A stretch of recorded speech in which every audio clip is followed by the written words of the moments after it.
That'll be taken in the end zone. And he'll elect not to return this one, so they'll bring it out to the 25 on the touchback. There again is the running back as he trots onto the field. He's over 40 yards here in the second quarter. Been nice and effective for them, hasn't he? He has definitely been dependable, and really shouldn't underestimate what he's getting done here, because anytime you're on a pace that's going to approach 100 yards, you've really done some damage in an NFL game. And now he's looking to add to his totals. That goes down as a loss against his rushing stats. But really, should he have to absorb that one? He had no chance on that play before they overwhelmed him. Pretty much on top of him before he could take his first step. Here's Stafford. It's caught by Royal. And he'll go out of bounds across the 35-yard line. That one goes for 13 yards, and it moves the sticks. And defensively, they were in zone coverage there. Do you have to be a little careful? You're losing playing against a good quarterback like he is to not play too much zone? Yeah, you have to be careful about how much time you're giving up. I think it's a good point you just brought up. So maybe if you still want to play zone, you go to a zone blitz scheme. And you can drop anyone out of your defensive front. Defensive end, defensive tackle. It doesn't matter. You just exchange someone to bring more pressure towards the quarterback and still try and cover downfield. Here's Riddick. Looking for an opening, not much there. He'll get it to the 39. Give him 3 yards on the run there. That still leaves him with a difficult 3rd and 8 coming up. I do know from experience that when you slow down someone's running game, you're now doing the dictating on defense. And guess what? Now you're getting ready to tee off on their quarterback because they have to throw it all the time. But you still have to be alert for the draws and other plays of that nature to make sure you don't get hurt. Ebron with it over the middle. It'll be a gain of 8, but it'll also lead to a 4th down. So much about offense is what you call hidden yardage. You know, you throw the ball to someone, they catch it, and then they can make a big play. You know, they create a play, run after catch. They did a really nice job there of limiting that and keeping him from a 1st down. Yeah, stopped him in his tracks.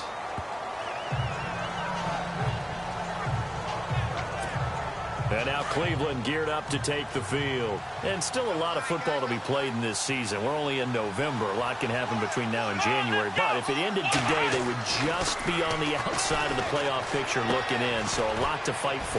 Yeah, and wasn't it interesting in our meeting with the coaching staff that they all made sure to let us know, we know where we are right now, but the playoffs don't start tomorrow. We still got some time, and they plan on putting it together, formulating a streak, got the whole month of December still left to play. They think they can get in. And they made it very obvious to us that there's no playoff talk in the locker room right now. It's win this game and look to next week. Excellent focus. 7 yards there, good enough to move the sticks. So 2 minutes to go in a wild first half. We'll come back to Ford Field after this.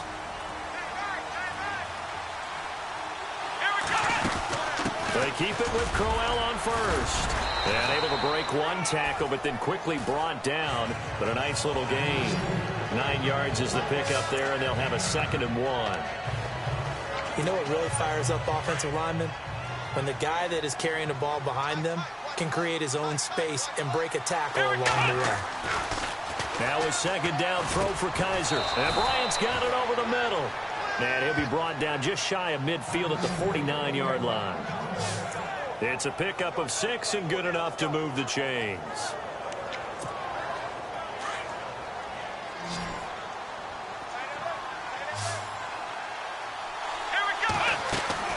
They go play action here on 1st down. Forced out to his left. They find some open field here. And he's going to be out of bounds, but able to take it inside the 40-yard line. 14 yards, and it's a Cleveland 1st down. That was an excellent job of recognizing the situation. His first read wasn't there. Heck, his second read wasn't there. But he bought himself a little extra time scrambling out of the pocket, got to the sticks, and picked up the 1st down. Escaping the pressure right. And this one's incomplete. Trying to get it there to Martavis Bryant. And now it's 2nd down. Had an open man that time, but ended up putting a little too much heat on it, don't you think, partner? Absolutely. Just needed a touch more air under it. Instead, he fired an absolute bullet. To throw is Kaiser. And that'll be incomplete. feels like they're getting caught in between here because they didn't completions on first and second down. Now you got to worry a little bit about the clock because you prefer not to give them another shot here in the first half. But if you don't pick up the first down, guess what? You're likely going to have to. They'll throw here. Kizer. He's going to sling this deep downfield. And incomplete. He can't hang on. Would have been a nice catch. Instead, it brings up a fourth down.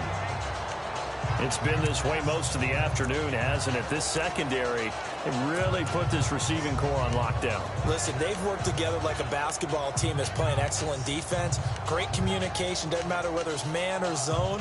And especially against deep balls, as we saw there, they're not giving up anything to them. The 3 straight incompletions, they don't care. That hasn't dissuaded them. They're going to go for it on 4th. They'll throw again. Kizer. Flush to his right. He can run. The ball comes out, and this is scooped up by the Lions. And they're not able to convert on 4th down. So they tried it. Not only did they not get the first, they fumbled it away. Yeah, it's one of those things where it went from bad to worse, but I know that everyone's going to pile in on the call and say, well, what are you doing? Why would you go for it there? I think that teams that are convinced that they feel pretty good about their game plan, what they want to get done that day, go for it. Give it a try. Hey, let's see if your defense can rescue them a little bit.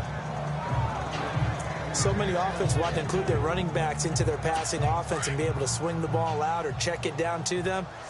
But sometimes those guys are just not as comfortable catching the ball as they are running it. 2nd and 10, Stafford again. And incomplete there. A nice hit. Jars the ball free and brings up 3rd down. Well, he kind of forced that one there, didn't he? It's almost like he predetermined where he was going to go with the football. Yeah, he wasn't really going through progressions. He wanted to go to his top guy. You do that against this defense, they'll make you pay, won't they? Yeah, they certainly will. They react very quickly to the thrown football. Now Stafford. And incomplete. He had nowhere to throw, so he just tossed it away. But that brings up 4th.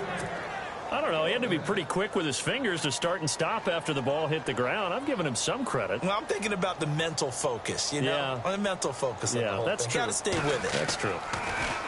He gets this one away, and boy, it's another boomer. This is taken around the 12. A very good return there. Give him an even 20 yards. And the Browns will take over 1st and 10. Getting set to go here, Isaiah Crowell in the offense. Trot back out there. He's been good. They've utilized him well, but they're losing here in the 2nd quarter. What might they change offensively? I think that what you try and do is expand how you get the ball to him a little bit. Get him out in open space, maybe swing the ball to him. What's that they used to call in the West Coast offense, the long handoff? Yeah. Serve as your running play that way, as well as continue to feed him the football. Some of these runs now may pop bigger later in the game because of the effects of running it. Sometimes people after a while, they don't want to tackle him anymore, or they get tired, or they get out of position, or he runs through tackles. Continue to feed him the ball. He's having that kind of game. Yeah, might they get him the ball in some space in some different ways here.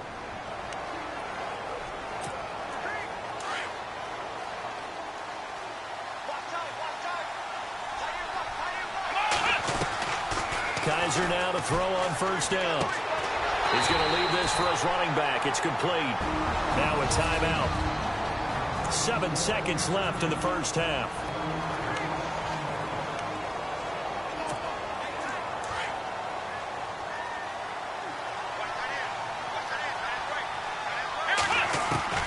To the air again, Kizer. And the Lions pressure too strong. Down he goes. So we've an abbreviated halftime show as we get rolling to quarter 3. Both teams appear ready for the fight ahead, and we resume action here in quarter number 3. This is fielded a couple yards deep. And he'll take this up past the 20 and down at the 22-yard line. Here's the Browns offense now getting set to start off this 3rd quarter. They're down here, but very much in this game. What's the tonality of a coach's talk when a game is within striking distance like this at intermission? Typically, what they're doing is emphasizing the things that went well in the 1st half and wanting more of that. Sure, you've got to go over some of the errors and clean up some things because there's a reason you're down. But overall, I think they want to stay positive, stay up with this team. We're just starting the second half, and we've got the football.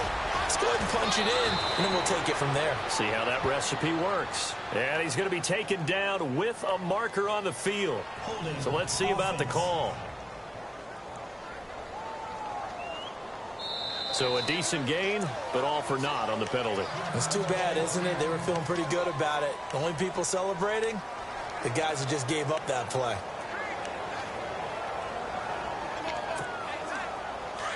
And on the outside, they're playing press coverage. Second down, Kizer. And he's going to go down. Back at his own 5-yard line, it's a sack. Well, if an offense is going to throw the ball on this part of the field, any pass rusher will tell you that's his favorite part. Gets a chance to get after the quarterback. It's almost like a reverse red zone. They can create points using their defense, and this time they take their man down.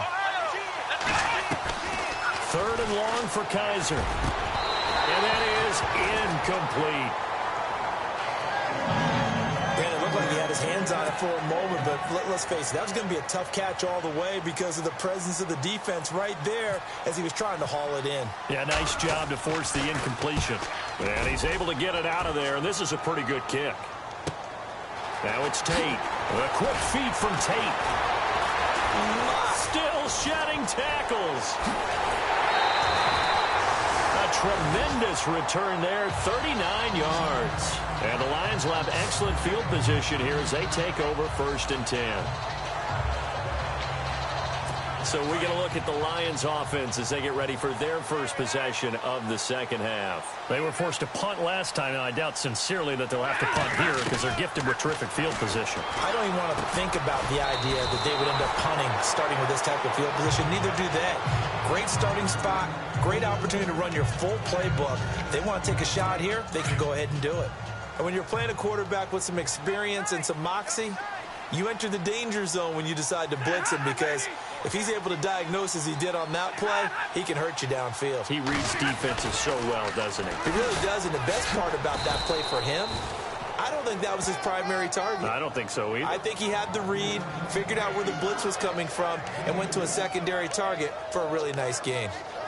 In my book, that's running the ball well, but with intelligence. How about him keeping the clock moving, staying in bounds? Yeah, even though it's the third quarter, you're thinking ahead, aren't you? This is where your running game can really help you with a lead in the second half. I agree totally. It's not just end-of-the-half situations that you worry about the clock.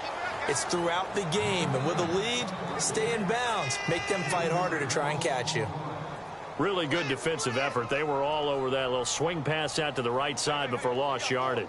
Terrific read, better Oh, look at this. A flip to the kicker. He's going to try to run for it. They're not going to get it. They try to move the chains with a surprise, but it's a turnover on downs. They pass up the 3, fake it. It doesn't work. Well, there's two sides here. I guess you could pinpoint and look at the offense and say, oh, man, what a disaster. Hey, the defense, though, they came through. Preparation's the key to everything, and when you're on the defensive side of the ball and in special teams meetings, you prepare for plays like this, and in this case, they were actually able to win it.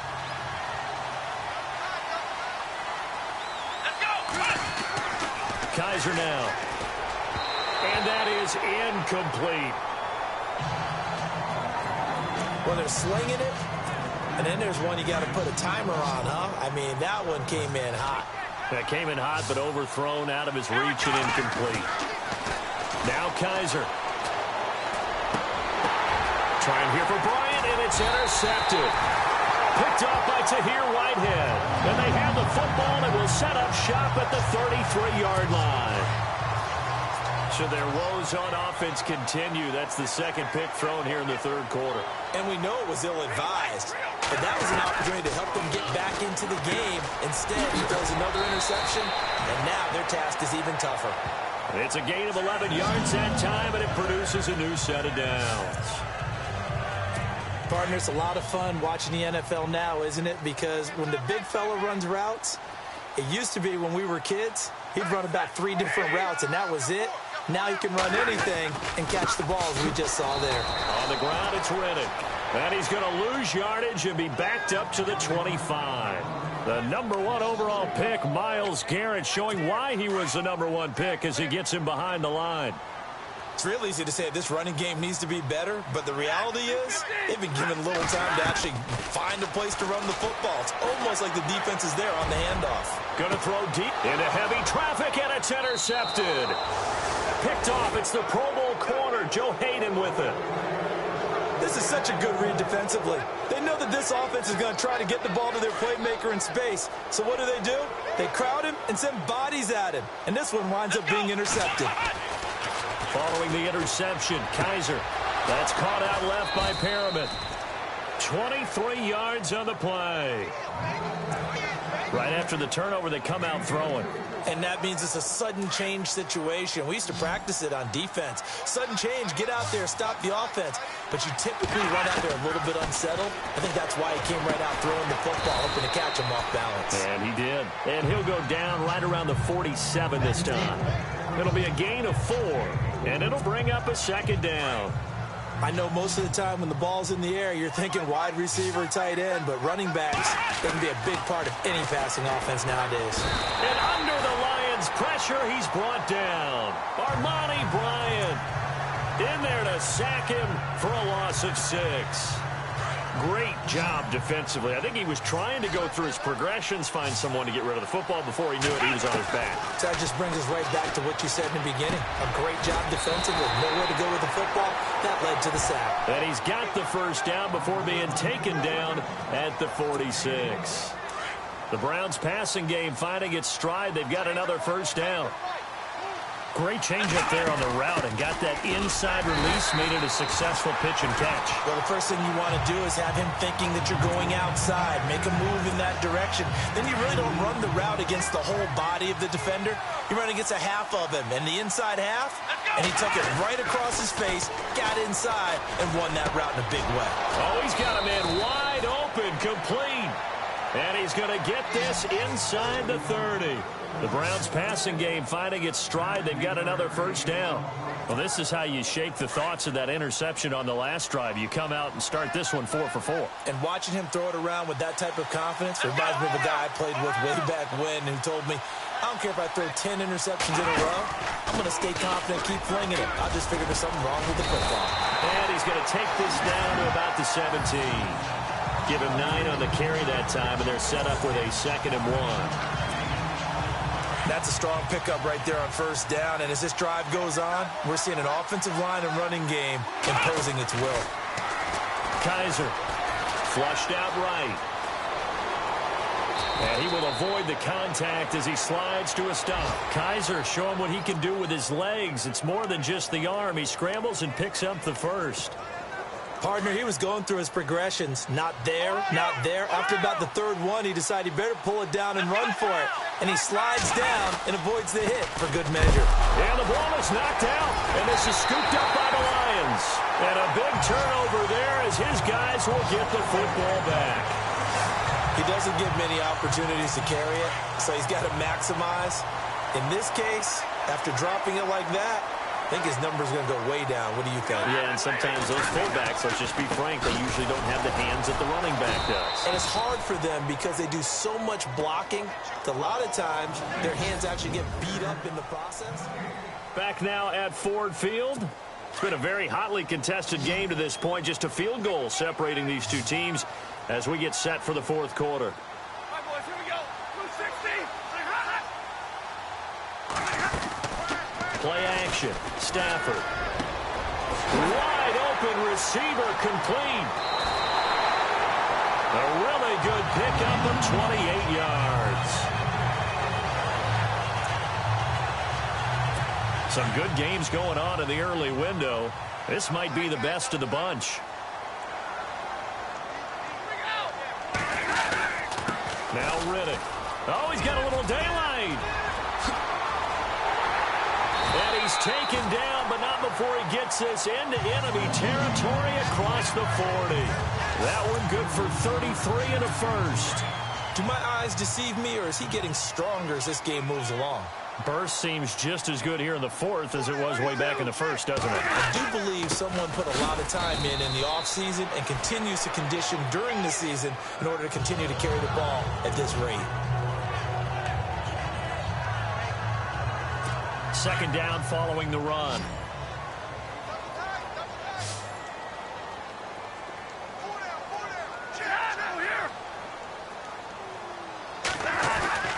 Now a play fake it at Stafford.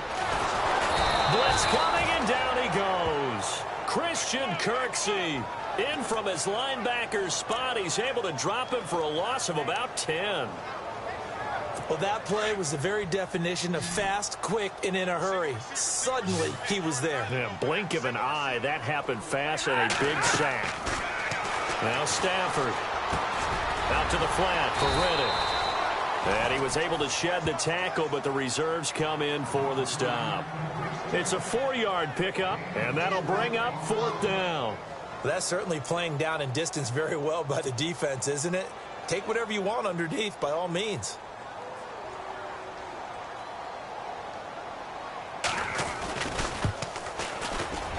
And this is good from 57 yards out. That was bombs away right there.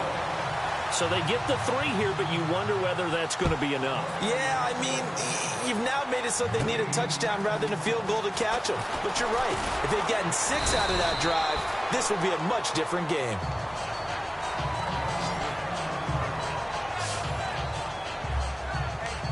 The Browns offense heading back out to take possession. And so close to hitting pay dirt last time, fumbling down near the goal line. Now, how does that affect their psyche this time around? It's a tester, that's for sure, because to be that close and come away with no points is really disappointing, not just for the guys on offense, but the defensive players, too, who thought, hey, we're going to put some points up and have a little momentum going. They've got to find a way to just get it out of their minds, let it go, and move on to the next series. And it pops free. The collision there jarred the ball loose and brings up second down. So incomplete on first. Let's see what second down has in store. Here's Kaiser. Throw left side, caught by the tight end Njoku.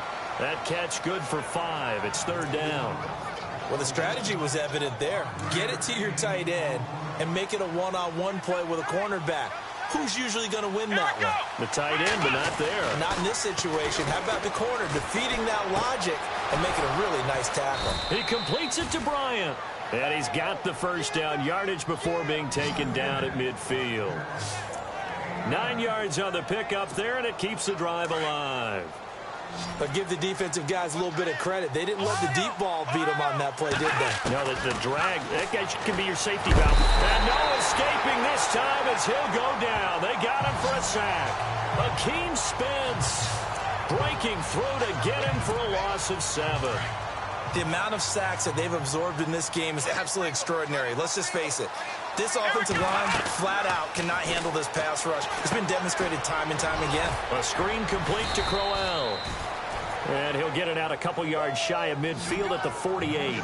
Give him 5 on the screen play, and that'll set up a third down.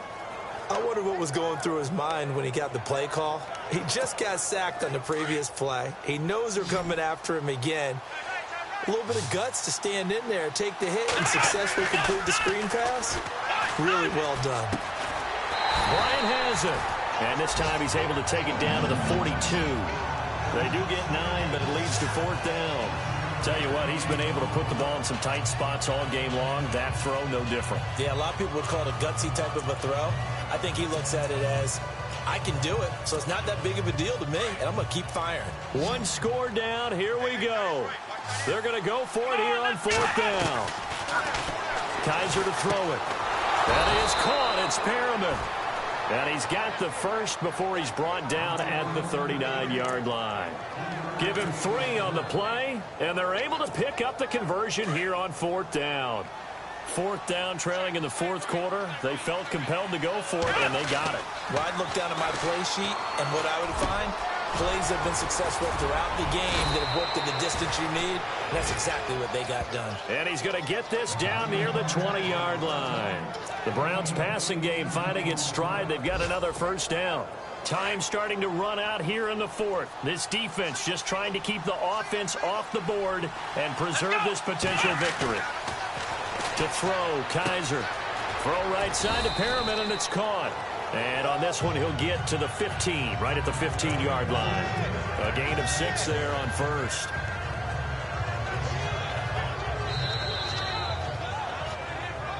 Time for a break. We'll come back for the electrifying conclusion after this.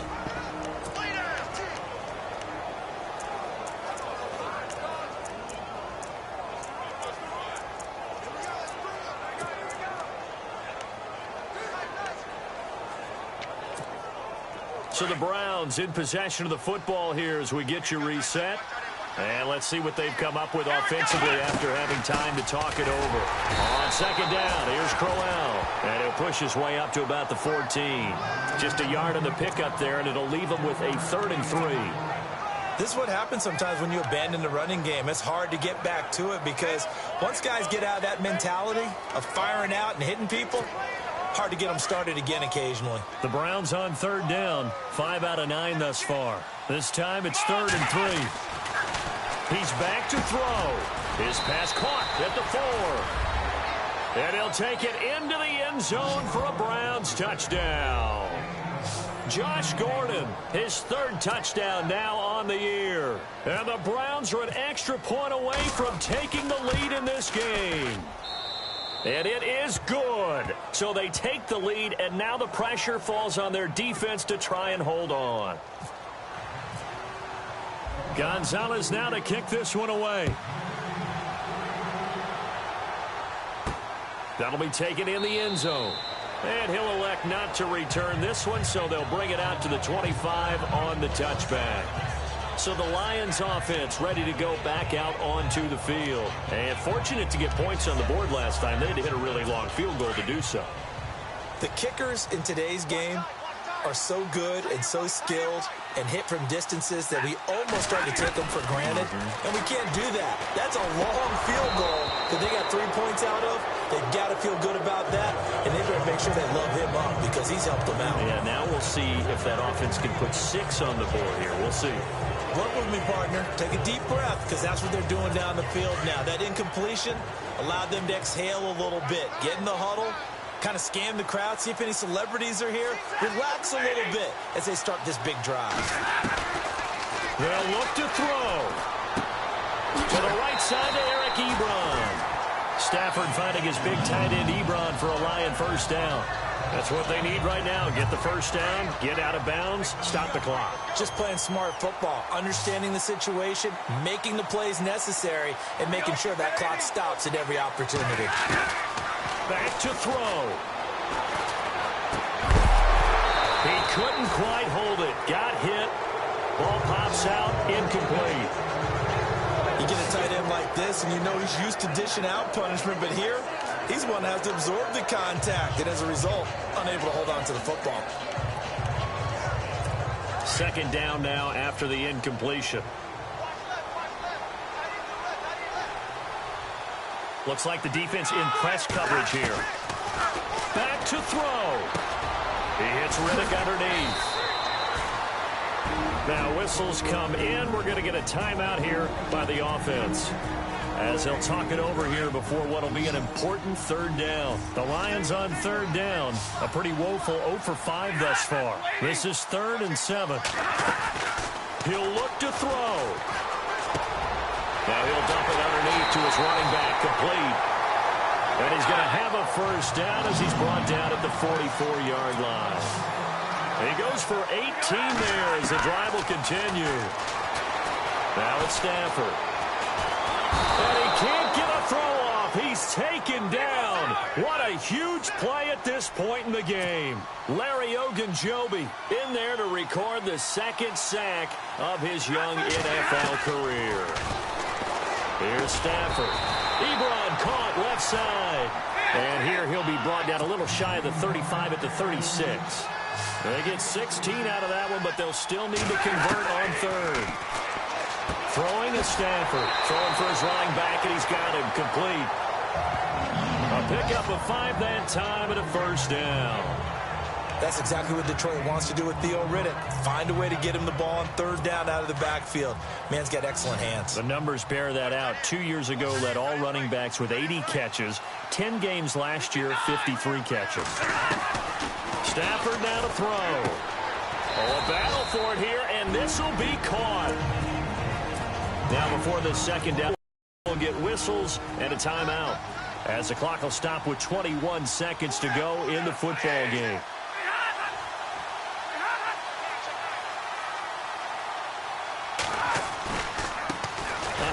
As they run the counter play. And they take him down, losing yardage back at the 27. They'll lose a yard, and it brings up third. Now Stafford. And he'll go out of bounds in the red zone just inside the 20. It goes as a gain of 8, and it moves the chains. They got exactly what they wanted there. Out route, catch, get out of bounds, stop the clock. And I have to criticize defense here because you know the situation. You want to keep them inbounds and have the clock run. So I'm sitting on the outside portion of the field and not letting them throw an out route. Throw anything inside and I'll make the tackle. An out route? That's not the way you're supposed to play it. Meanwhile, in Nashville, they're on to the fourth quarter now.